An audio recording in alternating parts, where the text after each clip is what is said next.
voudrais savoir combien de personnes ont déjà fait l'expérience de la Pentecôte. Vous êtes baptisés de l'Esprit avec le signe de parler en d'autres langues. Combien de personnes n'ont pas encore fait cette expérience? D'accord. Nous allons prier que tous fassent l'expérience de la Pentecôte. C'est important. Et c'est important que si nous avons déjà fait cette expérience, que nous prenions le temps pour adorer Dieu, pour intercéder par l'Esprit. Le Saint-Esprit était envoyé pour nous aider dans l'adoration et dans la prière. Si vous avez votre Bible, je vais lire dans Romains chapitre 12 au verset 11.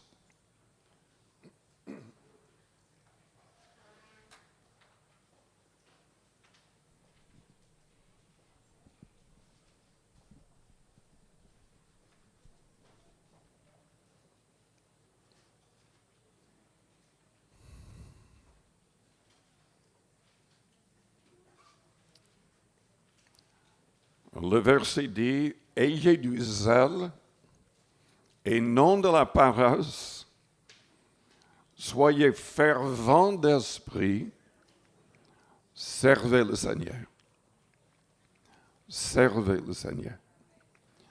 Prions le Seigneur avant d'aller plus loin. Père céleste, nous te louons, nous te bénissons ce matin pour ta parole et pour ta présence au milieu de nous. Ton Esprit Saint est à l'œuvre. Et nous te demandons de visiter toute personne ici. Et visite les personnes qui vont écouter ce message par l'Internet.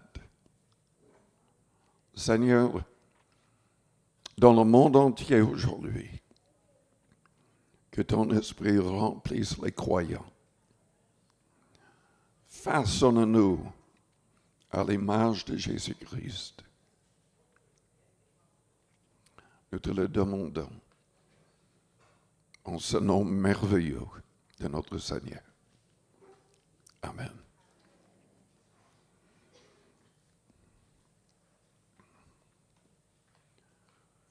Jésus-Christ existait en forme de Dieu, mais il s'est dépouillé volontairement pour devenir un homme.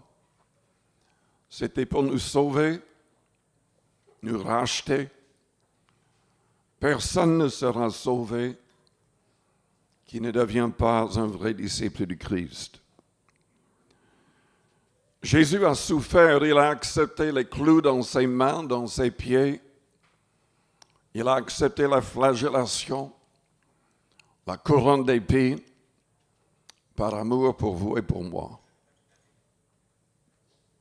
Il mérite d'être suivi et servi pleinement. Pleinement. Je voudrais vous encourager ce matin à servir le Seigneur pleinement. Servons le Seigneur avec notre temps.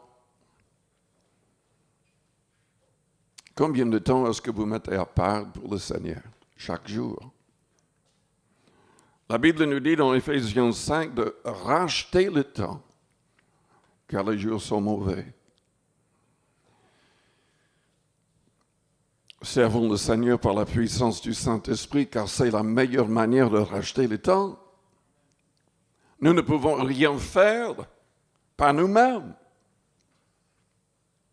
C'est en permettant au Seigneur d'agir en nous et au travers de nous par son Esprit que les choses éternelles seront accomplies. Tout ce que nous faisons dépendant de notre propre sagesse ne va rien donner comme résultat éternel. C'est le Saint-Esprit qui sauve, qui guérit, qui nous façonne,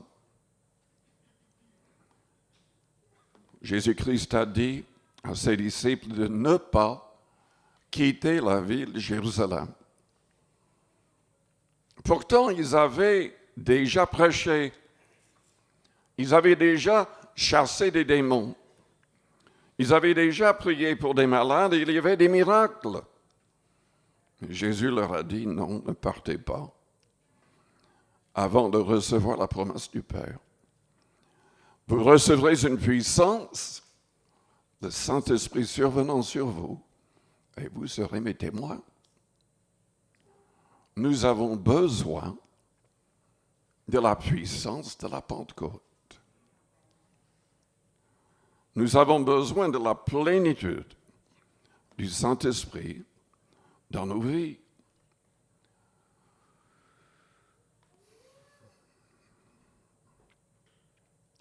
Ils ont persévéré 10 jours. Si vous n'avez pas encore fait l'expérience de la Pentecôte, je vous pose la question, combien de temps est-ce que vous avez passé jusqu'à présent de manière sérieuse pour recevoir la plénitude de l'Esprit? C'est une promesse pour tous, selon Pierre, dans Acte 2. Paul dit, je veux que vous parliez tous en langue, dans Corinthiens 14. Et si les apôtres en avaient besoin, nous en avons besoin. Eux, ils avaient un contact personnel avec le Christ. Ils avaient marché avec lui pendant 3 ans et demi, et pourtant, Jésus leur a dit, mais vous ne pouvez même pas recevoir tout ce que j'ai à vous dire avant que vous receviez le Saint-Esprit.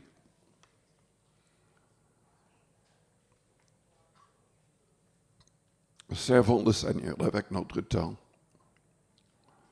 Servons le Seigneur par la puissance du Saint-Esprit. Servons le Seigneur avec notre argent. Ce qui est frappant dans les actes, juste après le jour de la Pentecôte, il y avait un besoin. Parce que les 3000 âmes qui se sont converties étaient des étrangers. Ils avaient été saisis parce qu'ils entendaient dans leur propre langue les merveilles de Dieu. Pierre a prêché, 3000 se sont donnés au Seigneur, mais il fallait que ces 3000 restent un certain temps pour recevoir l'enseignement des apôtres. De manière spontanée, mais inspirée par le Saint-Esprit, les chrétiens qui étaient déjà là, parmi les 120, ils ont commencé à vendre des propriétés et ils ont donné tout l'argent aux apôtres pour ce besoin.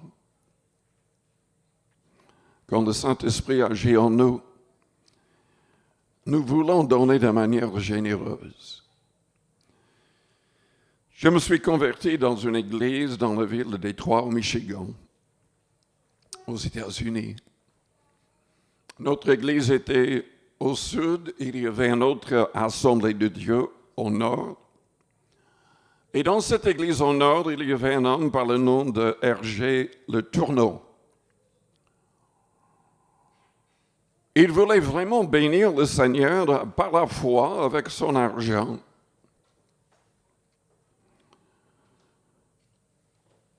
Vous pouvez lire son témoignage en achetant le livre « Dieu dirige mes affaires ». Ça existe toujours sur Amazon, par Amazon. Mais ce frère a décidé non pas de donner la dîme, mais il s'est dit, je vais mettre le Seigneur à l'épreuve. Je veux vraiment que mon argent soit utilisé pour gagner des âmes. Il a commencé à donner 20% de son salaire. Ensuite, 30, 40, 50. le Seigneur l'aidait à prospérer. Et à la fin, il donnait presque tout pour aider les églises et surtout les missionnaires dans le monde entier. Il a donné littéralement des millions parce que le Seigneur l'a béni. Si nous avons peu d'argent ou beaucoup d'argent, servons-le avec notre argent, en nous laissant guider par son esprit et en donnant avec foi et joie. Servons le Seigneur avec une vie sainte. Paul a dit dans une de ses lettres, vous êtes une lettre ouverte, vue et lue par tous les hommes. Nous pouvons témoigner, mais si notre vie n'est pas en accord avec ce que nous disons, les gens ne vont pas accepter le message. Il y a des gens qui, parfois, ne disent pas grand-chose, mais leur vie convainc d'autres personnes qui devraient se donner au Seigneur. Dans 2 Timothée, au chapitre 2, Paul a écrit à Timothée en disant au verset 15, « Efforce-toi de te présenter devant Dieu comme un homme éprouvé, un ouvrier qui n'a point à rougir, qui dispense droitement la parole de la vérité. » Pour faire cela, nous devons passer du temps dans la parole, dans la prière. Il a dit aussi au verset 19, le Seigneur connaît ceux qui lui appartiennent. Et quiconque prononce le nom du Seigneur, qui s'éloigne de l'iniquité.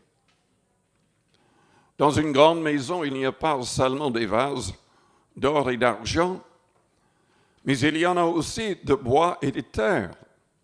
Les uns sont des vases d'honneur et les autres sont d'un usage vil.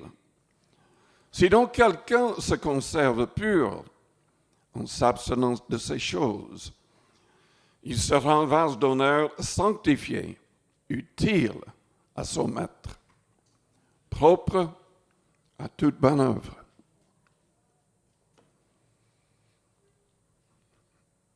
S'il y a du péché dans votre vie, faites tout pour être purifié, sanctifié. Servons le Seigneur avec une vie sainte. Servons le Seigneur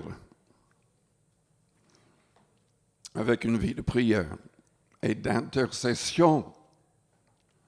Le Seigneur intercède pour nous, mais nous sommes invités à entrer dans ce ministère d'intercession. Lisez en Jean chapitre 5. Si nous voyons un frère qui est dans le péché, qui n'a pas la victoire, nous devons intercéder pour ce frère pour que Dieu lui donne la vie. Il n'y a pas de vie véritable si on n'est pas libre du pouvoir du péché.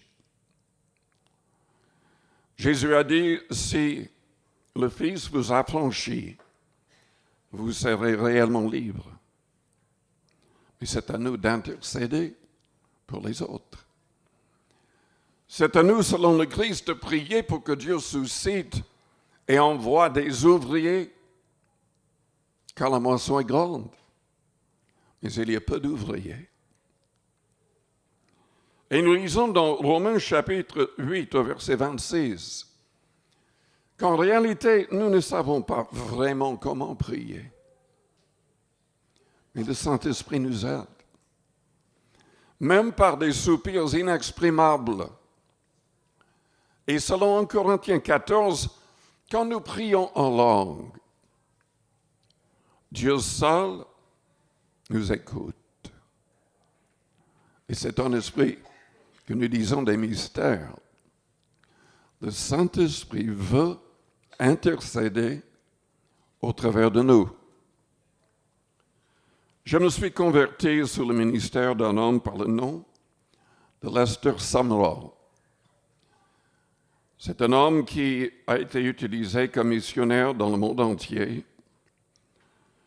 Il a laissé derrière lui de très grandes églises. Mais il était en très grave danger avec toute sa famille. J'oublie dans quel pays il se trouvait. Mais de l'autre côté du monde, au milieu de la nuit, le Saint-Esprit a réveillé une femme de prière.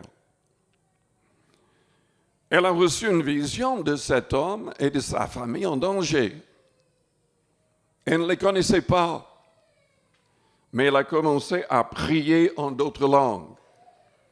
Elle a prié toute la nuit et presque jusqu'à midi, jusqu'à ce qu'elle ressent dans son cœur la paix. 2 ans plus tard,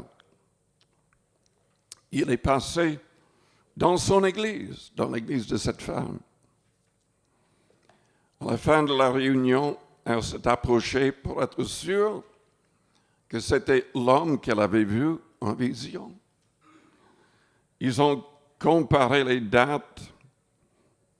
Lester Sumrall a expliqué ce qui s'était passé et en réalité, pendant tout le temps de leur épreuve, cette femme priait en langue par le Saint-Esprit.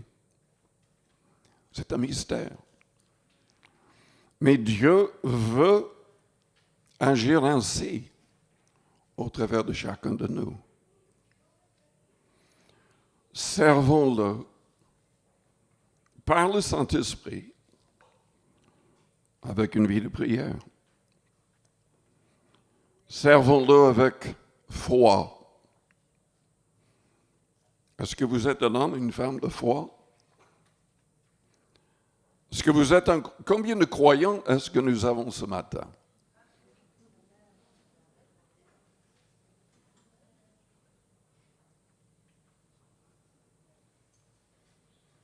Jésus-Christ a dit dans Marc 16, « Voici les miracles qui accompagneront ceux qui auront cru en mon nom.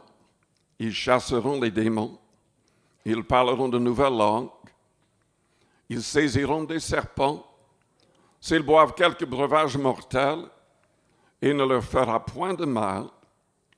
Ils imposeront les mains aux malades, et les malades seront guéris. » Si vous êtes un homme, une femme de foi, sachez que le Seigneur désire agir au travers de vous par son esprit pour accomplir de grandes choses.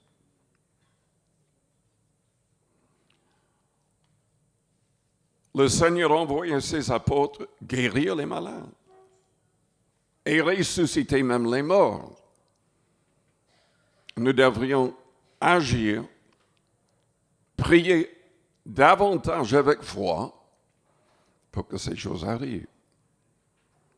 Non pas pour que ces choses arrivent au travers des autres, mais au travers de nous.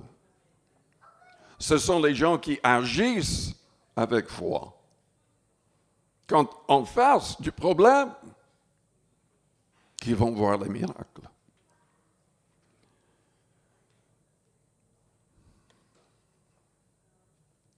Servons-le avec foi. Philippe, on ne sait même pas s'il était dirigé par le Saint-Esprit, la Bible n'en parle pas. Il n'était pas envoyé par les apôtres, il était simplement diacre. Dans l'Église, il s'occupait des veuves et des orphelins. Mais la Bible dit qu'il est allé dans une ville en Samarie. Et il a prêché en plein air. Il a prié pour les malades en plein air. Il a chassé les démons Et toute la ville s'est convertie.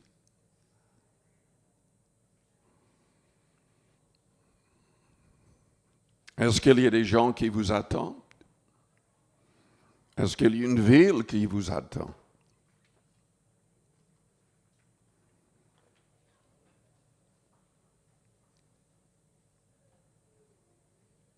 Servons le Seigneur en le suivant véritablement. Les apôtres suivaient le Seigneur. Toutes les personnes dans la maison de Corneille ont été sauvées, ont été baptisées de l'Esprit avec le signe de parler en langue, parce que Pierre suivait le Seigneur. Parce qu'il était rempli de l'Esprit, parce qu'il restait rempli de l'Esprit, et le Saint-Esprit le guidait. Le Saint-Esprit lui parlait. Non pas au travers de quelqu'un d'autre, mais lui parlait directement. Il a reçu une vision en premier, mais après la vision, le Saint-Esprit lui a parlé directement en disant, « Il y a 3 hommes en bas, pars avec eux. » Il a obéi, il a prêché dans la maison de Corneille, et tous ont été baptisés de l'Esprit, même avant de se faire baptiser d'eau. Et c'était pour que Pierre comprenne que les non-juifs pouvaient être sauvés sans passer par le judaïsme.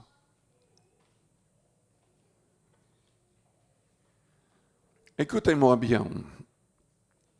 Chaque personne dans cette salle va mourir. Il est réservé aux hommes de mourir une seule fois, après quoi vient le jugement. C'est possible que vous mouriez bientôt, que vous soyez âgé ou jeune. Personne ne connaît l'heure. Mais nous serons tous jugés. Ce qui m'a frappé cette semaine est la parole que Jésus a donnée à l'église de Laodicée. Donc il parlait à des gens se disant chrétiens. Il a dit, parce que tu es tiède, je te vomirai de ma bouche. Parce que tu es tiède, je te vomirai de ma bouche. Il parlait à l'Église. Sommes-nous tièdes?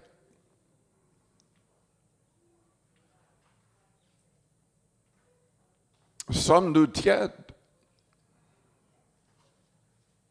Ou est-ce que nous avons le feu du Saint-Esprit dans nos cœurs? Agissons-nous vraiment selon la volonté de Dieu, étant guidés par le Saint-Esprit?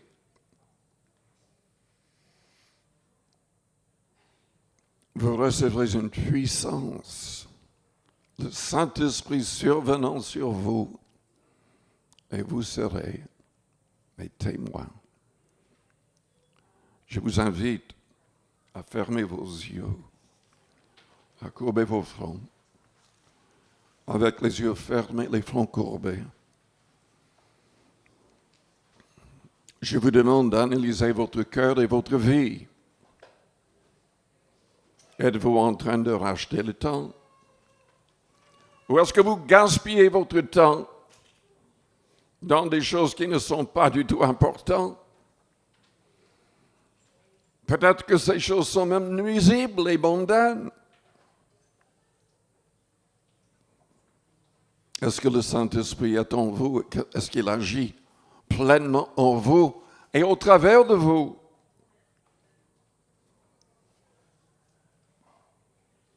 Vous êtes une lettre ouverte. Qu'est-ce que les gens autour de vous sont en train de lire donc? Est-ce que vous êtes un homme, une femme de prière et d'intercession?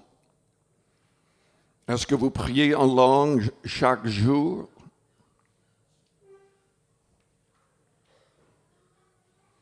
Est-ce que vous servez le Seigneur avec foi?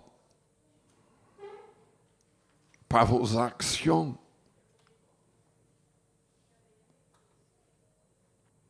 Est-ce que vous suivez véritablement le Seigneur?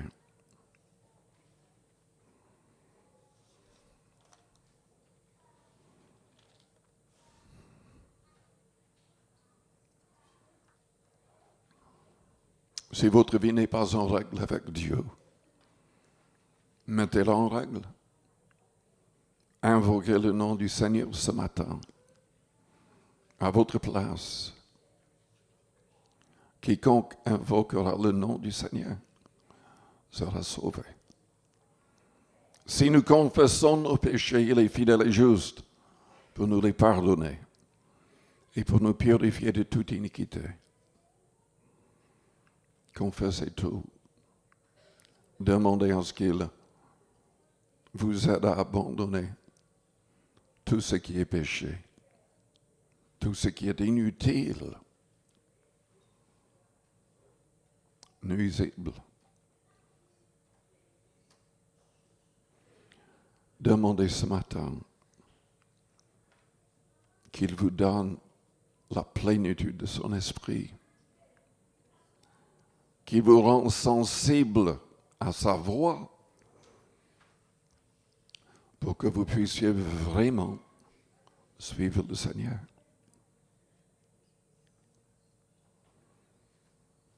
Ce matin, vous pouvez être baptisé de l'Esprit. Là où vous êtes assis, élevez vos mains vers le ciel. Repentez-vous pleinement et demandez qu'il vous baptise de l'Esprit. Adorez le Seigneur, élevez votre voix et le Saint-Esprit peut saisir votre langue pour que vous puissiez adorer le Seigneur de manière surnaturelle. Dieu désire que tous les croyants l'adorent en esprit et en vérité. Voulez-vous le faire? Élevez vos mains. Que toute l'Église élève les mains et les voix. Que les personnes qui sont déjà baptisées de l'Esprit commencent à adorer Dieu en d'autres langues.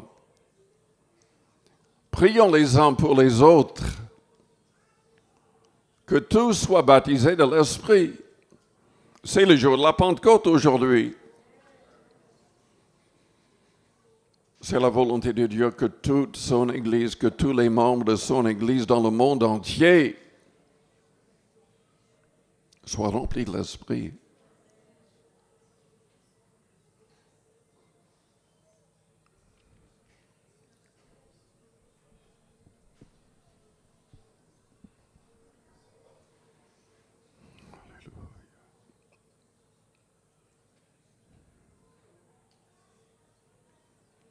Seigneur, fais grâce, pardonne nos iniquités, nos manquements. Baptise tous du Saint-Esprit. Renouvelle les croyants.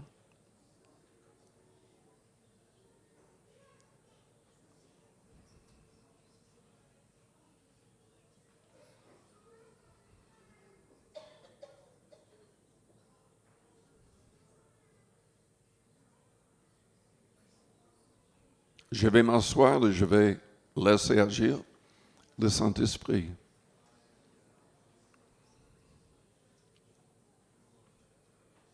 Ne restez pas dans le silence.